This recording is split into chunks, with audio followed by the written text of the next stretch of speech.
Hello दोस्तों, आज की कहानी है भाग्य। एक गांव में एक काफी धनवान साहूकार रहता था। नाम था शंकरलाल। ऐशो आराम की उनको कोई कमी न थी, परंतु पुत्र सुख उनके भाग्य में न था। बड़े जतन पूजा पाठ करने के बाद साहूकार की पत्नी को एक पुत्री हुई। साहूकार ने अपनी पुत्री को बड़े लाड़ प्यार से एक पुत्र की तरह पाल पोस कर बड़ा किया। साहूकार की पत्नी हमेशा साहूकार को एक पुत्र गोद लेने को कहती, लेकिन साहूकार पुत्र सुख उनके भाग्य में न होने की बात कहकर पत्नी की बात टाल जाते।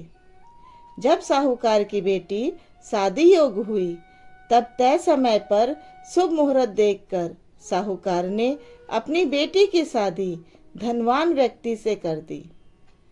परंतु बेटी के भाग्य में धन सुख न था। शादी के कुछ समय बाद ही बेटी का पति जुआरी शराबी निकल गया और शराब और जुए में उसकी सारी धन संपदा समाप्त हो गई।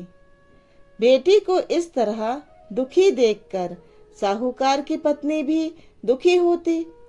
एक दिन पत्नी ने साहूकार के पास जाकर अपनी बेटी के दुख पर चिंता जताते हुए कहा, आप दुनिया की मदद करते हो, लेकिन यहाँ हमारी खुद की बेटी दुखी है।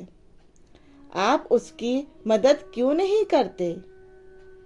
साहूकार भी बेटी के दुख से दुखी थे, लेकिन वे जानते थे कि जिस तरह उनके भाग्य में पुत्र प्राप्ति नहीं थी, ठीक उसी तरह बेटी के भाग्य में भी अभी सुख नहीं है। उन्होंने पत्नी को समझाते हुए कहा, भाग्यवान अभी उसके भाग्य में सुख नहीं लिखा है। जब उसका भाग्य उदय होगा तो अपने आप सब मदद को तैयार हो जाएंगे और खोई हुई धन संपदा फिर से प्राप्त हो जाएगी। लेकिन पत्नी को तो अपनी बेटी के दुख की चिंता खाए जा रही थी।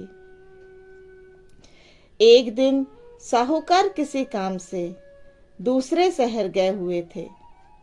तभी उनके दामाद का साहूकार के घर आना हुआ। सास ने आव भगत से अपने दामाद का आदर किया और उन्हें स्वादिष्ट भोजन ग्रहण करवाया। तभी उनके मन में बेटी की मदद करने का विचार आया और उन्होंने सोचा, क्यों ना मोतीचूर के लड्डुओं के बीच में सोने के सिक्के रख कर बेटी के घर भिजवा दिया जाए। बस पत्नी जी के सोचने भर की देर थी। उन्होंने जल्दी से मोतीचूर के लड्डू बनाए और एक एक सोने के सिक्के लड्डुओं के बीच रख दिया। अब दामाद को टीका लगाकर देसी घी के लड्डू जिनमें सिक्के थे देकर विदा किया। लड्डू लेकर दामाद जी घर की ओर निकले। रास्ते में उन्हें एक मिठाई की दुकान दिखाई दी। दामाद जी ने सोचा, इतना वजन कौन घर लेकर जाए, क्यों ना लड्डू मिठाई की दुकान पर बेच दिया जाए। बस फिर क्या था, दामाद जी के सोचने भर की देर थी। उन्होंने लड्डुओं से भरी थैली मिठाई की दुकान पर बेचकर नगद पैसे ले लिए और खुश होकर घर की ओर निकल पड़े। उधर साहूकार बाहर से वापस आए तो उन्होंने सोचा, क्यों ना घर के लिए देसी घी के मोतीचूर के लड्डू ले चलूं।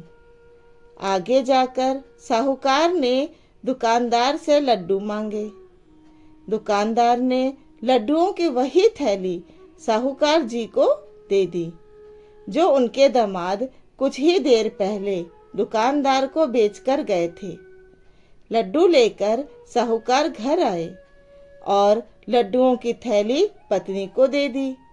लड्डुओं की वही थैली देखकर साहूकार की पत्नी ने लड्डुओं को फोड़कर देखा तो उनमें से सिक्के निकले।